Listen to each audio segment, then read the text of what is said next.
Oke, ya 1 menit lagi ya.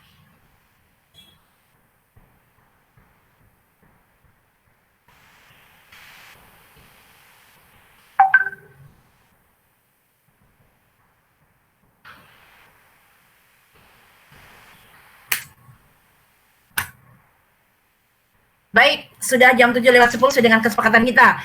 Saya bisa mulai ya semuanya? Baik. Bismillahirrahmanirrahim. Assalamualaikum warahmatullahi wabarakatuh. Waalaikumsalam. Waalaikumsalam warahmatullahi wabarakatuh. Waalaikumsalam Baik. warahmatullah. Ya, selamat pagi dan salam sejahtera untuk kita semua. Semoga hari ini semuanya sehat, termasuk sehat kuota ya. Ya, ya sehat kuota, karena kuota yang sekarang menghubungkan kita. Baik, tadi sudah tadarus ya. Yuk, karena sudah tadarus, sekarang kita sesuai dengan agama dan kepercayaan kita masing-masing. Berdoa dimulai.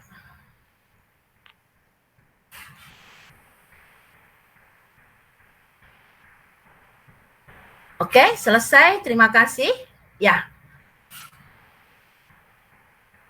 Yang bergabung saat ini ada 25 siswa. Jadi saya masih menunggu 10 siswa lagi ya. Mudah-mudahan segera bergabung. Baik, terima kasih untuk Akmal yang hari ini jadi tuan rumah ya. Kenapa saya tunjuk Akmal? Karena Bu Rizka hari ini mau menjelaskan dengan menggunakan PPT. Kalau saya menggunakan PPT sekaligus Bu Rizka yang menjadi hostnya akan sering terganggu. Manakala ada siswa lain yang bergabung, Ibu nggak bisa add-nya. Baik, sebelum saya berlanjut ke materi berikutnya, saya akan bahas dulu UKBM kita yang kalian sudah kerjakan di minggu yang lalu ya. Oke, minggu yang lalu kalian mengerjakan UKBM di kegiatan belajar 2. Saya sangat apresiasi untuk beberapa siswa yang mau menggambar dengan sangat baik itu terkait dengan kaligrafi ya. Oke, saya apresiasi untuk Rahma, Astrid, Nabila, Nathan. Untuk Nathan ini ada 3 gambar yang sama ya. Ada Nathan, Widya, Faisal itu sama, 3 gambar sama semuanya. Kemudian Ryan, Raine, Silva, Diva, Safina, Faza, Triana Asih itu gambarnya cakep-cakep semua. Tapi dari walaupun begitu dari seluruh kelas paralel IPS ya, IPS 1, 2 dan 3 itu yang gambar yang luar biasa, yang bagus banget menurut Ibu itu adalah gambarnya dari kelas 11 IPS 1. Itu atas nama Fadila Raina. Itu gambarnya bagus banget. Oke. Tapi saya juga jadi heran ya, gambar-gambar yang bagus tuh rata-rata yang bikin anak-anak cewek loh. Ayo, anak cowoknya gimana nih? Oke, gitu ya. Oke, terus ada tugas yang minggu yang lalu juga terkait dengan yang di UKBM yang kedua kemarin ya di Kerajaan Demak adalah terkait dengan saya suruh kalian menyanyikan lagu Ilir-Ilir. Ada yang bisa? Ayo, siapa yang bisa? Boleh speakernya dibuka. Duta Ramadan bisa menyanyikan lagu Ilir-Ilir? Halo Duta. Duta, halo Bu. Ya, speakernya dibuka boleh. Silakan. Bisa nggak nyanyikan lagu Ilir-Ilir? Kurang hafal saya Bu. Kan bisa dilihat lagi kemarin di bukumu, catatanmu boleh dibuka lagi. Bisa nggak? Iya Bu. Iya Bu. Bentar saya buka Bu. Ya, sip. Saya tunggu ya.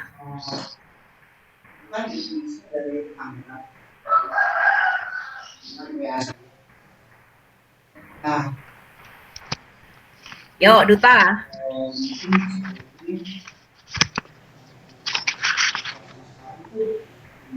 Bentar Bu. Iya. Walaupun ya kita nggak tahu ya. Udah Bu. Oke, yuk nyanyikan. Yang lainnya dibuka catatannya ya sambil disimak. Kalau nggak nyanyi bareng-bareng boleh juga dibuka speakernya.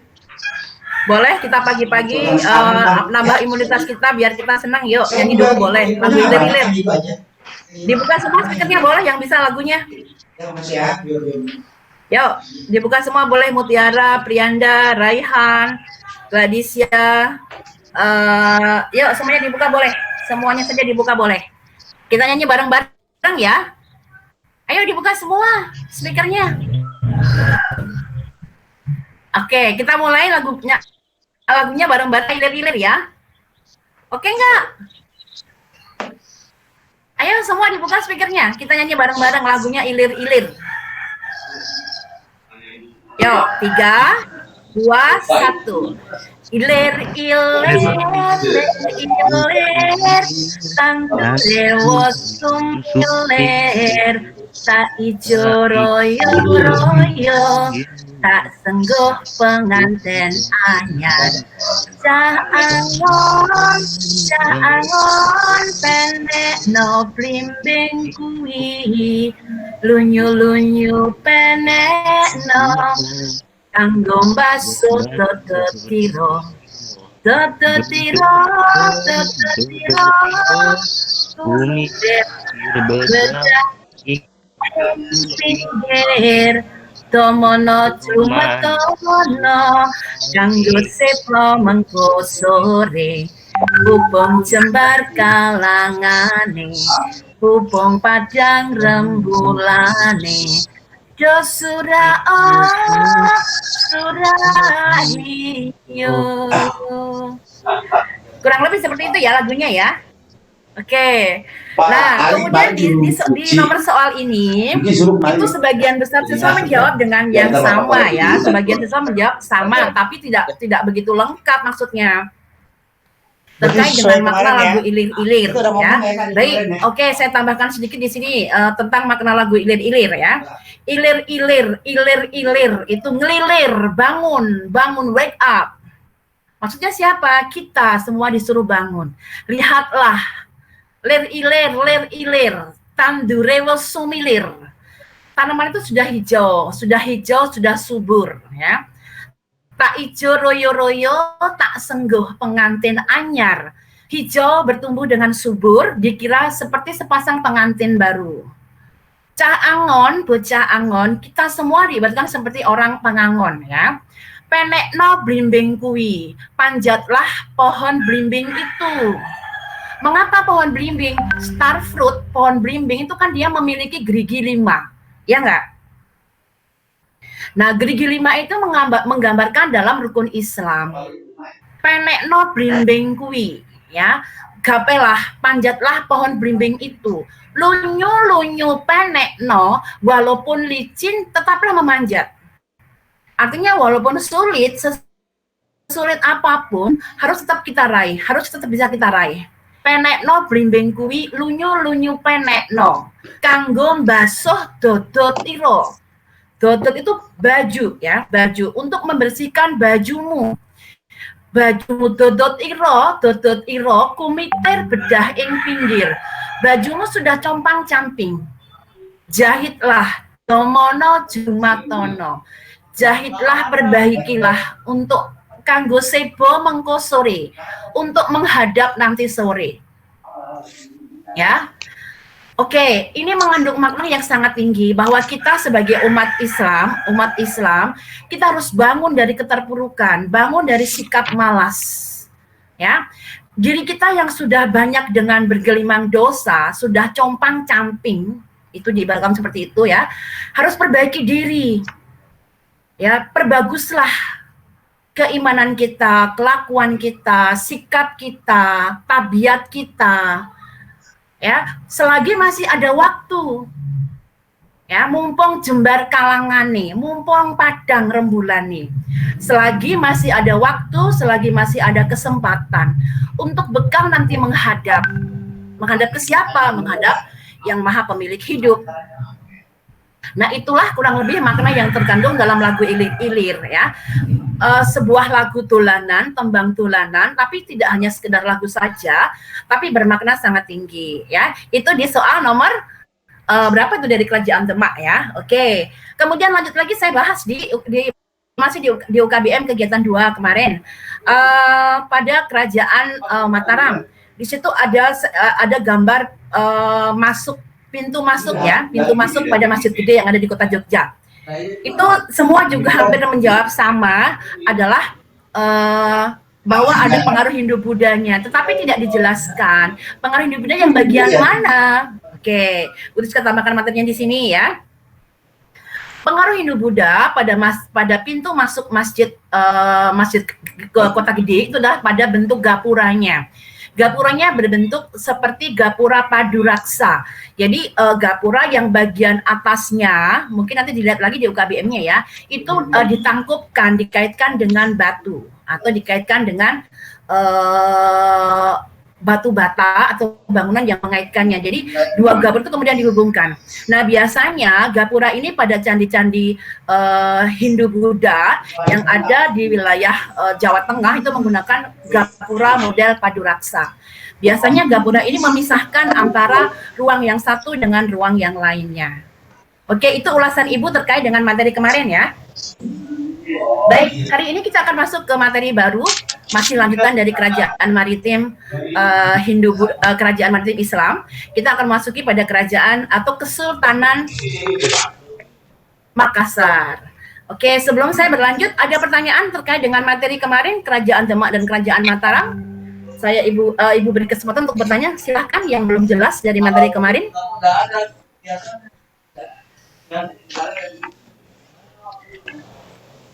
Oke, tidak ada yang berkomentar.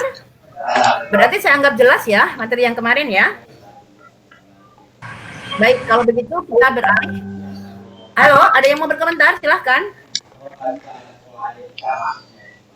30 siswa bergabung. Ada yang berkomentar? Kalau tidak ada, saya lanjutkan dengan materi berikutnya. Saya akan membuka PPT ya. Untuk itu saya akan matikan kamera saya dulu.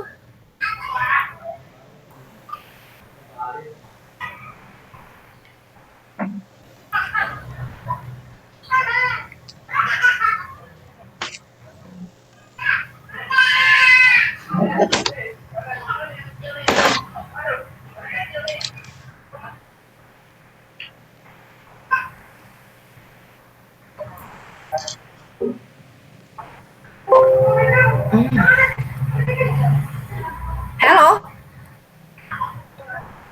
Suara Briska masih kedengeran? Masih Bu. Kedengeran Bu. Oke, sebentar ya.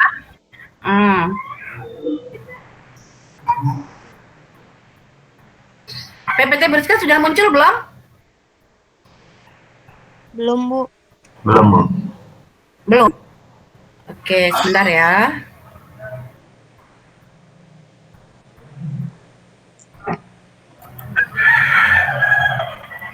Oh ya, saya lupa. Oke.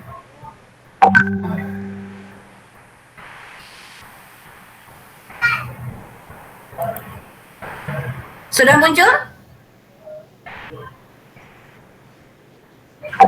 Sudah Bu. Muncul Halo, Bu. Akmal. Oke, ya. Oke ya, hari ini kita masih di Kerajaan Maritim Nusantara episode Kesultanan Makassar. Yo, yang pertama kita bahas, kita cek dulu, benar nggak Makassar itu termasuk kerajaan maritim? Kita checklist dulu. Oke. Nah, kemaritiman dari Kesultanan Makassar, ya. Indikator apa itu indikator kerajaan dan kesultanan maritim sudah kita bahas di awal pertemuan kemarin, ya. Kemaritiman Kesultanan Makassar dapat kita lihat dari satu, adanya pelabuhan Sombaopu sebagai bandar transito dan pelabuhan entreport. Jadi di Sombaopu ini berfungsi sebagai bandar transito yang artinya adalah pelabuhan yang mengumpulkan hasil-hasil atau komoditas ekonomi utama dari wilayah Makassar. Kemudian pelabuhan entreport ini adalah berfungsi sebagai pelabuhan ekspor impor, ya. Checklist pertama terpenuhi. Yang kedua, masyarakatnya memiliki keahlian terkait dengan pelayaran, ya. Masyarakat di Kesultanan Makassar ini memiliki keahlian, sebagian besar mereka memiliki keahlian terkait dengan pelayaran. Pelaut-pelaut yang handal, pelaut-pelaut yang ulung lahir dari Kesultanan Makassar ini, ya. Kemudian hasil kebudayaan dari masyarakat Kesultanan Makassar yang terkenal adalah ada perahu pinisi dan lambu. Oke, perahu pinisi dan lambu ini masih sampai dengan saat ini masih digunakan, ya, walaupun mungkin ada yang berbeda fungsinya sekarang. Oke, kemudian ada berita dari Tom Pires ya. Tom Pires itu seorang peneliti dari luar yang kemudian dia menuliskan atau mengatakan bahwa orang-orang Makassar itu telah melakukan perdagangan sampai ke Malaka, kemudian ke Jawa, ke Borneo, ke Siam, ke Pahang dengan menggunakan kapal miliknya. Kapal apa ya? Kapal pinisi dan kapal lambo itu. Kemudian 5, terdapat industri pembuatan kapal yang sangat maju. Nah, dengan adanya indikator ini, maka Kesultanan Makassar sebagai salah satu kesultanan maritim Islam di Indonesia sudah terpenuhi indikatornya. Ya, oke. Sampai di sini paham? Sampai di sini paham? Sebelum saya ke slide berikutnya. Paham, Bu. Paham, Bu. Bisa diterima? Bisa, Bu. Oke, thank you. Sekarang Bu Rizka pindah ke slide berikutnya. Kita ke slide yang ini.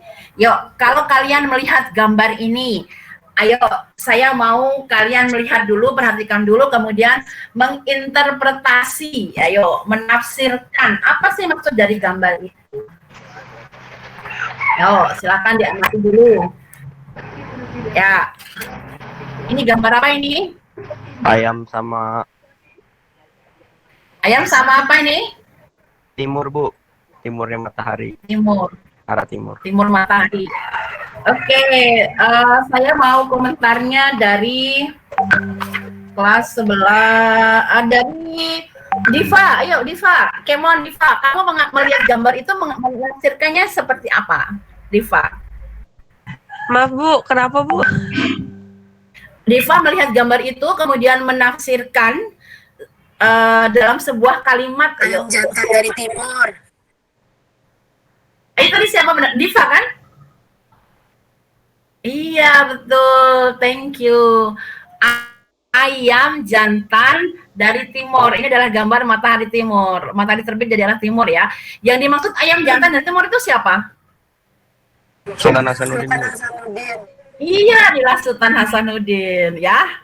Oke, thank you. Semuanya sudah pandai nih, sudah menggabungkan dua tiga gambar menjadi sebuah kalimat. Ayam jantan dari timur adalah Sultan Hasanuddin. Ya, kali ini kita akan mengeksplor terkait dengan kerajaan Makassar ya, di mana Sultan Hasanuddin adalah raja terbesar, raja yang mengalami masa masyhur pada periode Kesultanan Makassar.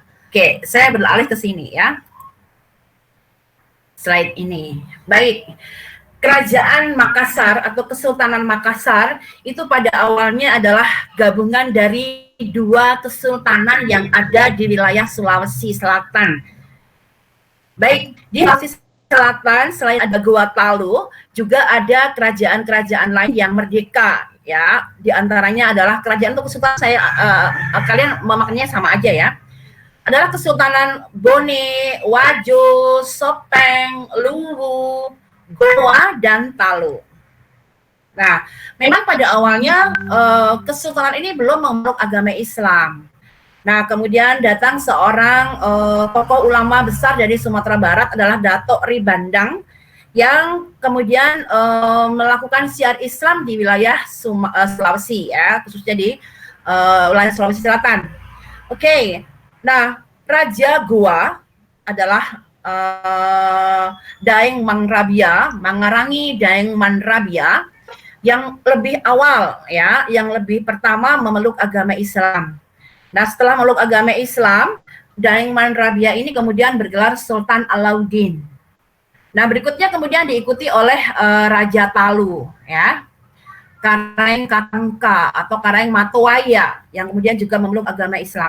Nah, Kesultanan Goa dan Talu ini kemudian dijadikan satu menjadi Goa Talu atau yang kemudian lebih dikenal dengan nama Makassar. Nah, kedua raja itu kemudian memerintah ya. Sultan Alauddin sebagai raja, kemudian semacam perdana menterinya adalah Karaeng Katangka tadi ya. Oke. Kerajaan Makassar ini adalah sebuah wilayah yang berdekatan dengan Maluku, ya, yang berdekatan dengan Maluku. Kemudian di bidang ekonominya atau di bidang perdagangannya adalah rempah-rempah, ya, rempah-rempah yang kemudian ditukarkan dengan komunitas dari Jawa, dari Malaka, kemudian dari Kambayat juga, dari Benggala juga, ya, bahkan dengan Tiongkok, ya, itu. Nah, kemajuan dari Kerajaan Makassar ini ternyata menjadi ancaman bagi VOC. VOC saat itu sudah berkuasa di Kepulauan Nusantara adalah di Maluku, ya, Maluku pusat rempah-rempah, sehingga keberadaan Kerajaan Makassar atau Kerajaan Gua Talu ini oleh VOC dianggap sebagai saingan berat, saingan utama VOC, ya, karena pengganti dari Daeng Rabi'a adalah Sultan Hasanuddin. Berikutnya kemudian menjadikan Makassar sebagai pintu gerbang bagi pelayaran dan perdagangan, sekaligus yang mempertemukan pedagang-pedagang yang ada di Nusantara. Nah, ini adalah sama halnya mengancam eksistensi VOC yang sudah ada di wilayah Kepulauan Maluku. Bahkan kemudian VOC mengatakan bahwa Pelabuhan Makassar, Pelabuhan Sombao itu sebagai pelabuhan ilegal atau pelabuhan gelap atau pasar gelap. Ya, oleh karena itu kemudian pada abad ke-17 itu terjadi perang antara Gua Talu dengan VOC, ya. Perang terjadi antara Gua Talu di bawah Hasanuddin nanti melawan VOC. Nah, oleh VOC sendiri, perang ini diklaim sebagai perang terbesar pada abad ke-17. Ya. Oke. Pada slide ini jelas atau Bu Rizka terlalu cepat menjelaskannya? Boleh diinterupsi mungkin? Ada pertanyaan terkait dengan slide ini? Enggak ada, Bu. Oke, nggak ada, jelas ya? Jelas, Bu. Jelas, Bu. Oke, thank you. Kalau begitu saya lanjut ke sini. Nah, inilah sosok dari Sultan Hasanuddin yang tadi mendapatkan sebutan ayam jantan dari timur karena keberaniannya dalam melawan VOC, ya. Kemudian mendapatkan sebutan ayam jantan dari timur. Sekali lagi, masa pemerintahan Hasanuddin memiliki cita-cita menjadikan apa? Adalah menjadikan Makassar menjadi pintu gerbang bagi masuknya pelayaran perdagangan di Nusantara di wilayah Indonesia bagian timur khususnya. Nah, sementara itu VOC sudah berkuasa di wilayah Maluku, ya, pusat dari rempah-rempah di Indonesia bagian timur. Nah, keberadaan dan cita-cita Sultan Hasanuddin ini dianggap, sekali lagi, saya ulangi lagi, dianggap menjadi ancaman bagi eksistensi VOC di wilayah Maluku. Ya, oleh karenanya kemudian Hasanuddin memang sosok yang sangat tangguh dan sangat berani. Dia kemudian mendahului menyerang VOC dengan dengan menawan atau menahan beberapa kapal milik Belanda. Nah, tindakan Hasanuddin ini kemudian dianggap oleh VOC sebagai sebuah tantangan, ya, sehingga kemudian terjadilah tadi perang besar antara Gua Talu di bawah Makassar, di bawah Raja Hasanuddin melawan VOC, yang kemudian diakui oleh VOC sebagai perang terbesar pada abad ke-17. Oke, kemasyhuran dari Sultan Hasanuddin adalah berhasil menaklukkan Kesultanan Bone, Wajo, Sopeng, dan Luwu. Ketika periode Daeng Rabi'a ini adalah masih merupakan kesultanan yang belum dapat dikuasai oleh Kesultanan Makassar, ya. Jadi masa kemasyhuran Sultan Hasanuddin itu adalah karena apa? Karena berhasil menaklukkan Kesultanan Bone, Wajo, Luwu, dan Sopeng di bawah kekuasaan Makassar. Ya, kemudian bahkan wilayahnya mencapai Flores dan Pulau Solor di Nusa Tenggara. Ya, nah kemudian melakukan perang dengan VOC, ya, perang terbesar pada abad ke-17 diakui oleh VOC. Nah, kemudian ternyata dengan kegigihan saja tidak cukup rupanya, ya, keberanian saja tidak cukup rupanya. Karena apa? Karena memang Hasanuddin ini dikhianati dari dalam. Kesultanan Brunei yang tadinya merdeka kemudian dapat dikuasai oleh Hasanuddin, ini rupanya dia masih menaruh dendam kepada Hasanuddin. Maka kemudian Raja Brunei Arupalaka ini kemudian dia kong kali kong dengan VOC, ya, kong kali kong dengan VOC. VOC yang merasa terancam eksistensinya oleh Sultan Hasanuddin. Kemudian Raja Brunei ini bekerja sama, Arupalaka atau Raja Brunei bekerja sama dengan VOC mengkhianati Hasanuddin, sehingga dengan segala tipu daya, dengan tipu muslihat oleh VOC dan Raja Brunei yang kong kali kong ini, Hasanuddin dapat ditangkap, ya. Kemudian Hasanuddin harus mengakui keunggulan VOC dengan menandatangani sebuah perundingan. Adalah perundingan Bongaya tahun 1667. Perundingan ini sebenarnya adalah perundingan yang membawa Makassar kemudian ke arah kemunduran, dan kemudian sama sekali Makassar kemudian jatuh ke tangan VOC. Kita lihat apa isi perundingan Bongaya. Ya, perundingan Bongaya adalah VOC memperoleh monopoli perdagangan di Makassar. Oke, jadi ini sama halnya. Sebentar ya, satu dulu agak berisik.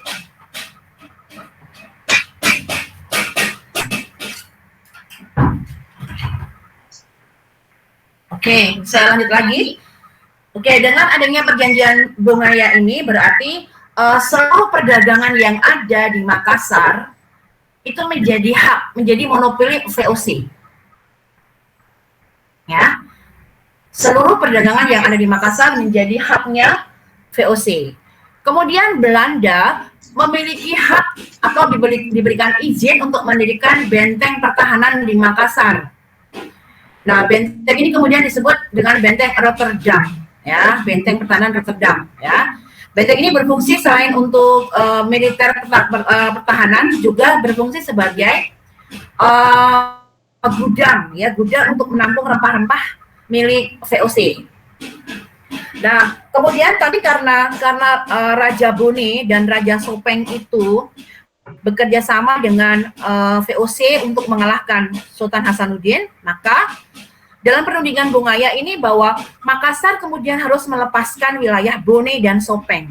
Ya, Makassar harus melepaskan wilayah Brunei dan Sopeng.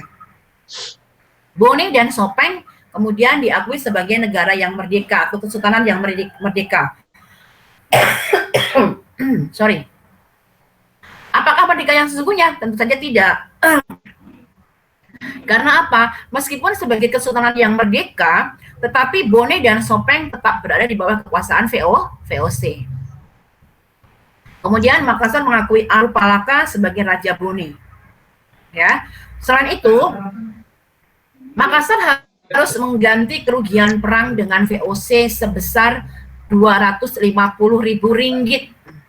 Ya, kemudian kapal-kapal Makassar dilarang berlayar tanpa seizin VOC. Ya. Jadi sekali lagi, perundingan Bongaya ini adalah merupakan titik awal bagi kehancuran untuk kerajaan Makassar. Sekali lagi kita pahami bahwa di sini karena ada pengkhianatan oleh Arupalaka. Ya.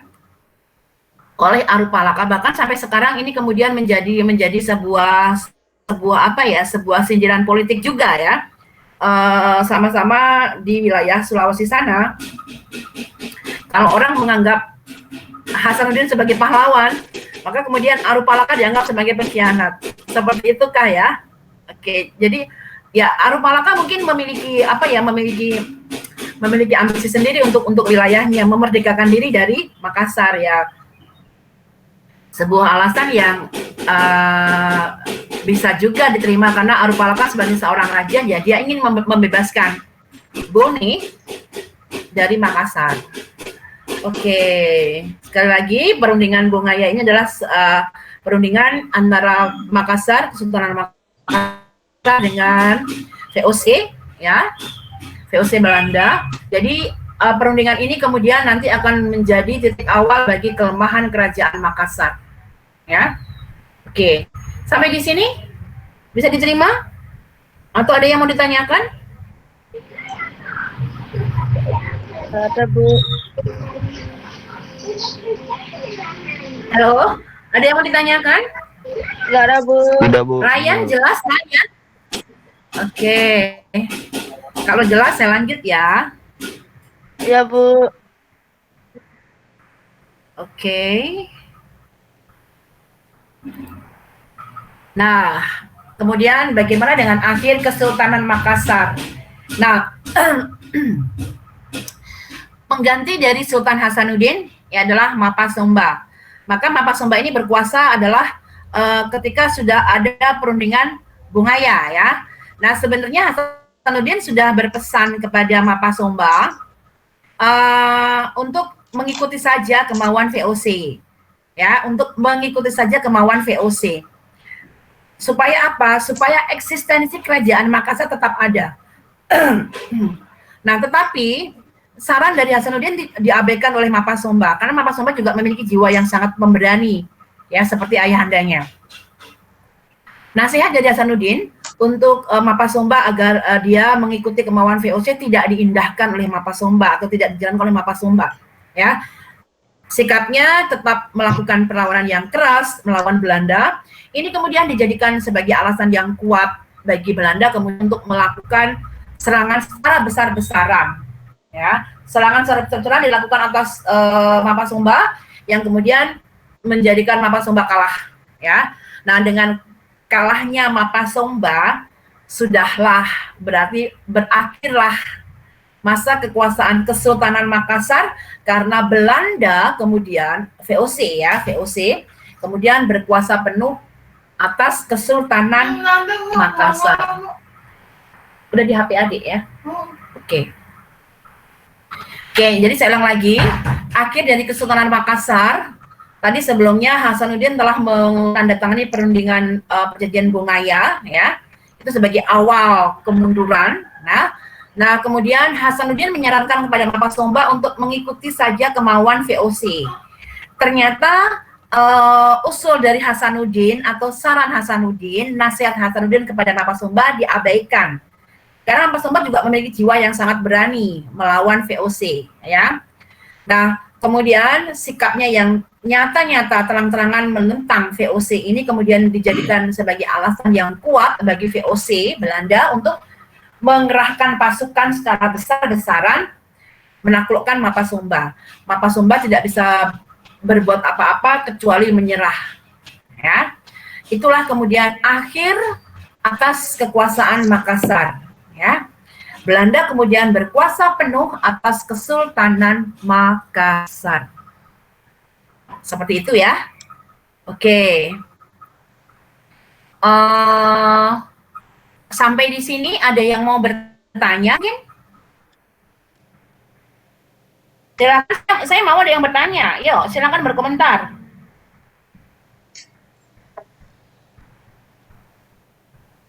Halo. Bu, kan Ya. ada pernyataan yang pelayaran dari Makassar harus atas izin dari VOC. Nah, itu kenapa bisa sampai terjadi kayak gitu? Apakah emang hak lautnya sampai armada laut VOC sampai ngalahin Makassar? Oke. Nah, itu sudah oke, kita kembali ke perundingan Bungaya, ya. Oke. Baik, tadi siapa yang bertanya? Bisa nggak bisa lihat? Ayo, tadi yang bertanya siapa? Karena bisa nggak bisa lihat di layar. Yang bertanya tadi siapa? Halo. Hey. Tadi yang bertanya siapa, sayang? Ryan. Oke, ada pertanyaan bagus dari Ryan. Ya, oke, ada pertanyaan bagus dari Ryan. Ada teman yang mau berkomentar yang lainnya menjawab pertanyaan Ryan? Yuk, ada yang mau jawab pertanyaan Ryan mungkin? Dari teman yang lain bisa bantu? Yuk.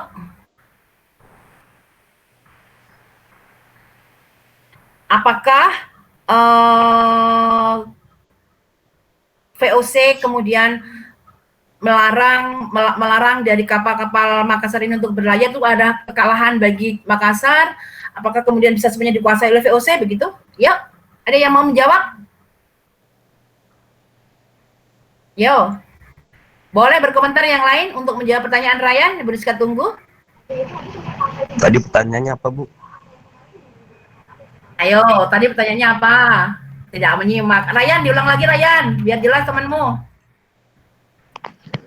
Kenapa bisa sampai ada pernyataan bahwa kapal Makassar dilarang berlayar tanpa seizin VOC? Apakah itu emang persetujuan dari kedua belah pihak atau karena armadanya VOC lebih besar atau karena hal apa? Yo, kenapa bisa ada pernyataan bahwa kapal-kapal Makassar harus berlayar hanya dengan seizin VOC? Apakah kalau begitu berarti armada milik VOC lebih besar dari Makassar gitu ya? Ryan ya? Iya, Bu. Oke, yo silakan dijawab. Kemon, ini analisa yo. Kemon. Akmal mau menjawab, mencoba Akmal. Silakan. Yo, siapa saja selain Akmal juga boleh mencoba menjawab. Yo, jawabnya Bu. enggak gratisan loh. Saya mau menjawab, Bu, tapi ini persepsi dari saya aja. Ya, silakan siapa nih? Faza, Bu. Oke, Faza, please Faza. Yang saya dapetin, Bu, itu adalah perjanjian Bungaya. Bener nggak, Bu? Iya, betul. Pengesahan monopoli oleh VOC untuk perdagangan sejumlah barang di Pelabuhan Makassar. Perjanjiannya. Jadi menurut, yuk lanjut saja. Perjanjiannya itu ada Oke, 30 ya, Bu.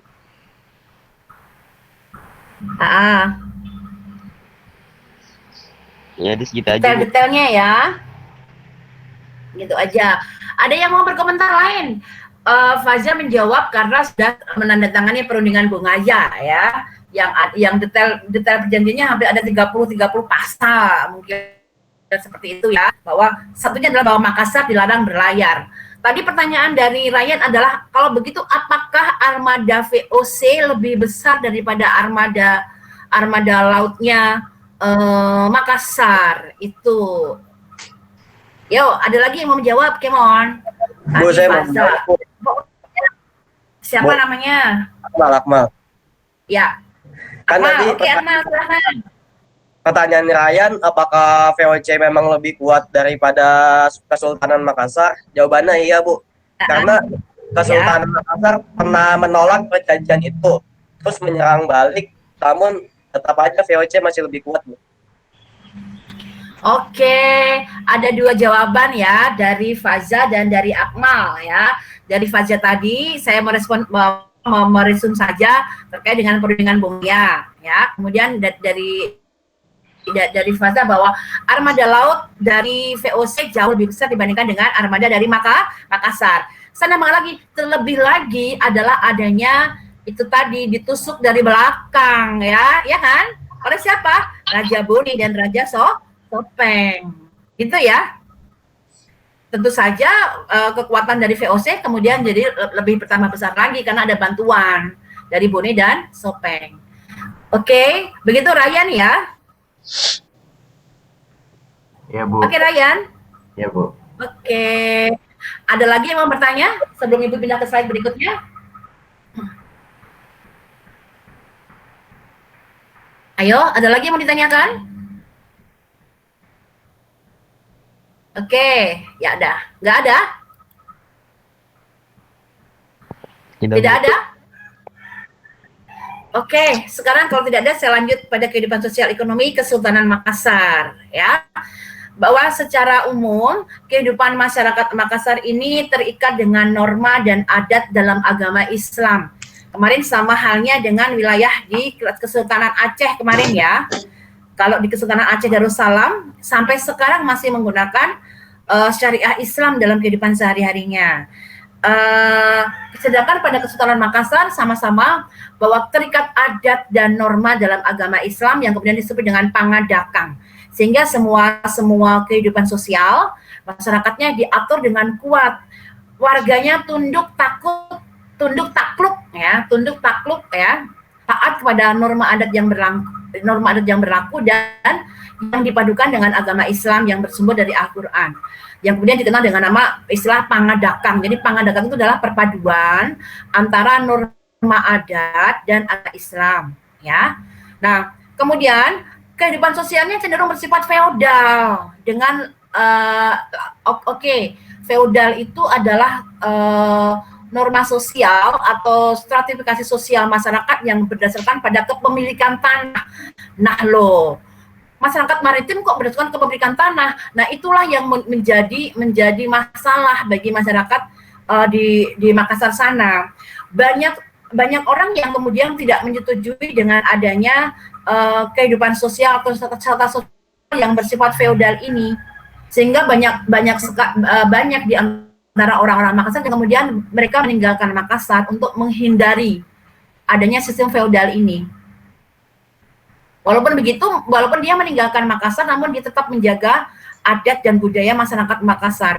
Ada beberapa pelaut ulung dari Makassar yang kemudian nanti bergabung dengan perjuangan masyarakat Mataram, ya, ketika dia mengusir VOC. Nanti Karaing Galesung contohnya itu yang kemudian bergabung dengan prajurit Mataram dalam melakukan serangan kepada VOC.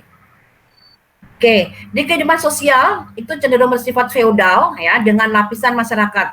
Yang pertama adalah Karaeng, ya, kelas Karaeng yang pertama. Di sini adalah atau anak karung ya, anak karung. Ini adalah terdiri dari para bangsawan, golongan bangsawan. Kemudian yang kedua adalah Tumasak atau Tumaradeka, adalah rakyat biasa. Ya, yang ketiga adalah Ata atau budak. Nah ini nanti juga akan terlihat dalam rumah adat yang dia punya ya, kehidupan sosialnya nanti terlihat tercermin dalam rumah adat yang dia punya. Di UKBM ada gambar itu adalah Balalampua, itulah rumah adat milik masyarakat Makassar, itu yang juga menggambarkan identitas sosial seseorang dalam masyarakat ya. Itu sesuai dengan jumlah tiang yang dimiliki di rumah itu ya. Jadi banyaknya tiang dalam rumah Balalampua itu adalah menunjukkan status sosial. Oke, itu terkait dengan kehidupan sosial ya. Oke, saya lanjut ke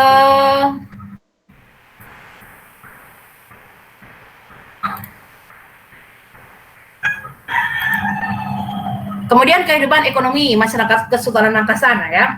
Makassar adalah bandar utama untuk memasuki wilayah timur Nusantara yang kaya akan rempah-rempah ya. Masyarakat Makassar terkenal dengan pelaut ulung dan sangat tangguh. Hasil komoditas dari Makassar adalah beras, kemudian daging, kapur barus dan kapur barus hitam ya. Nah, sedangkan kemudian barang-barang yang dari luar yang dimasukkan atau yang didatangkan adalah pakaian. Nah, pakaian ini masyarakat Makassar mendatangkannya dari Kambayat, kemudian dari Benggala dan dari Keling. Ya, dari Keling.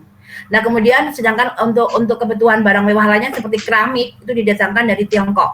Nah, dari kegiatan perdagangan ini kita dapat pahami bahwa masyarakat Makassar sudah melakukan perdagangan dengan dunia internasional dengan menggunakan perahu yang dia milikinya adalah perahu pinisi dan perahu lambo ya.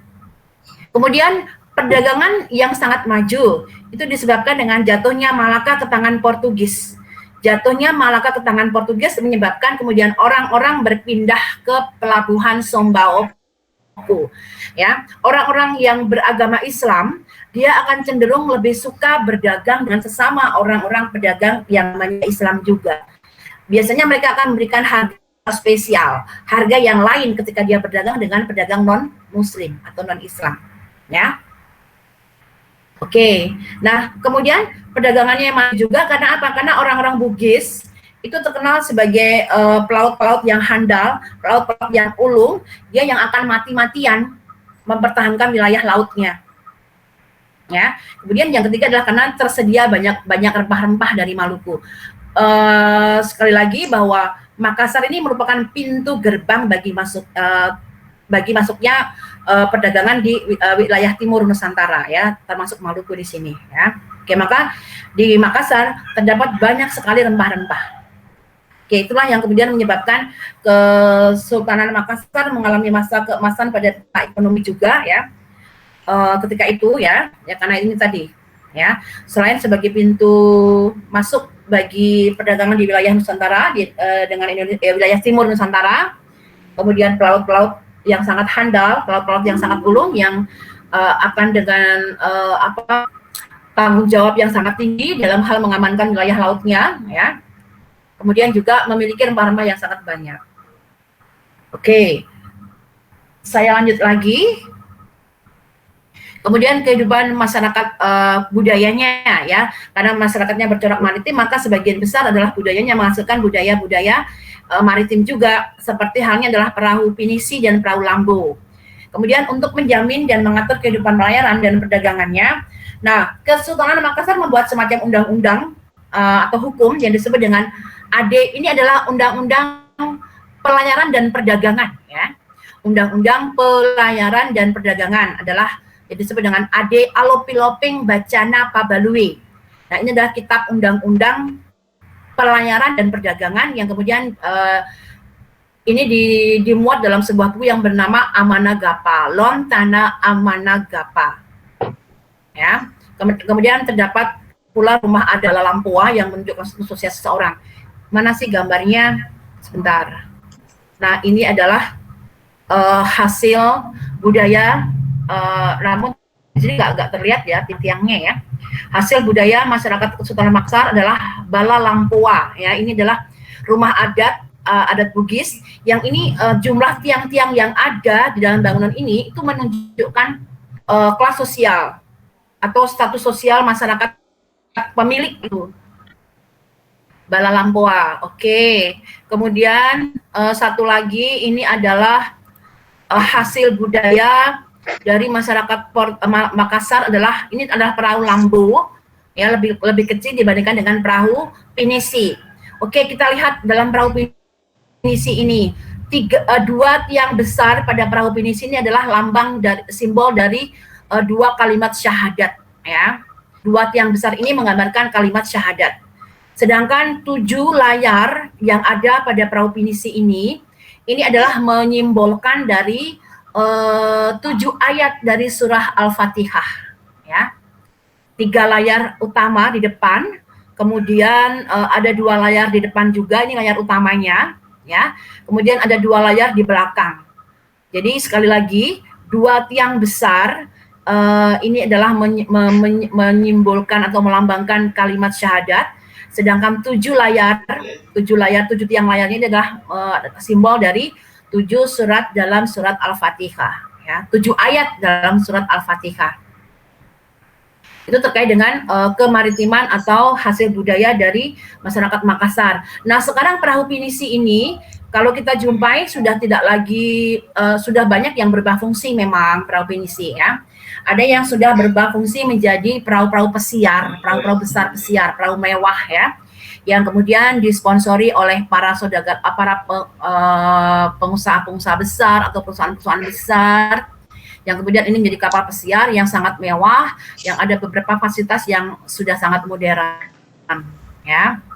Oke, sementara perahu lambo masih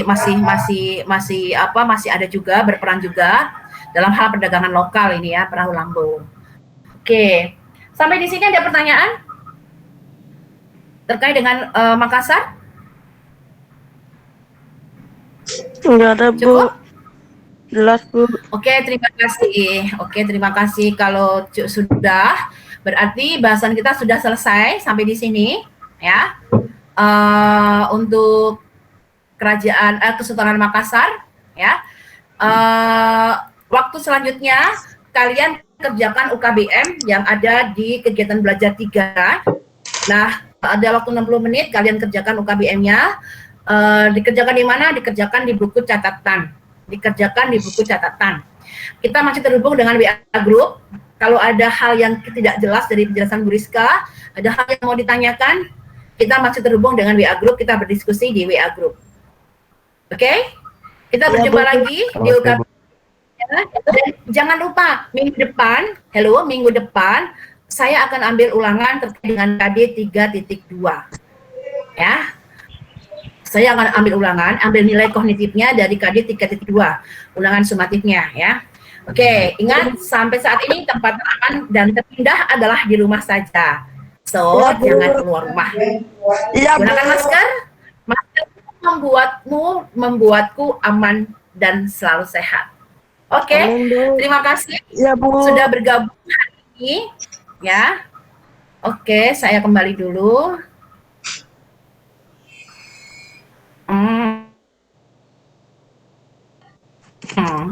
Ya.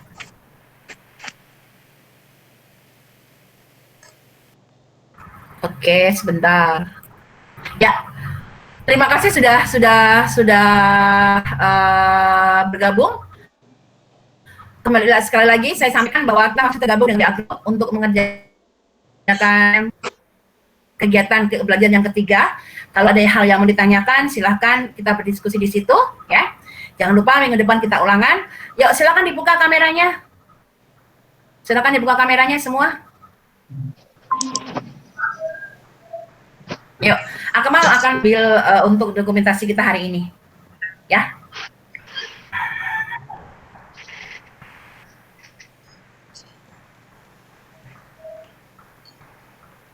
Silakan Akmal. Oke, 32 siswa yang bergabung. Tadi yang satu izin ya, Reina. Reina izin sakit hari ini.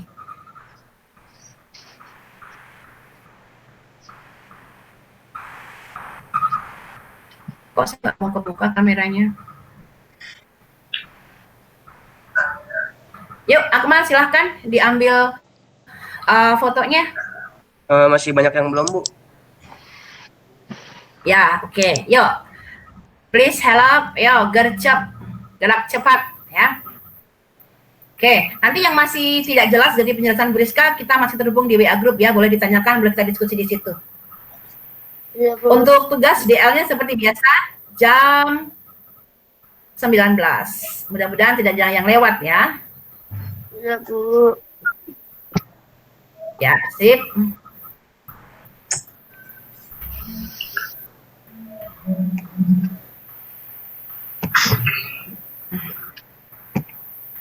Akmal sudah?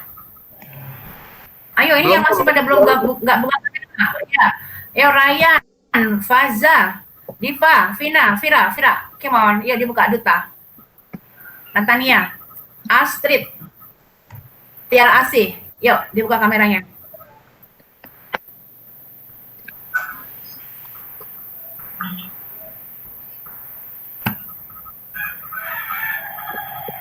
Dua lagi.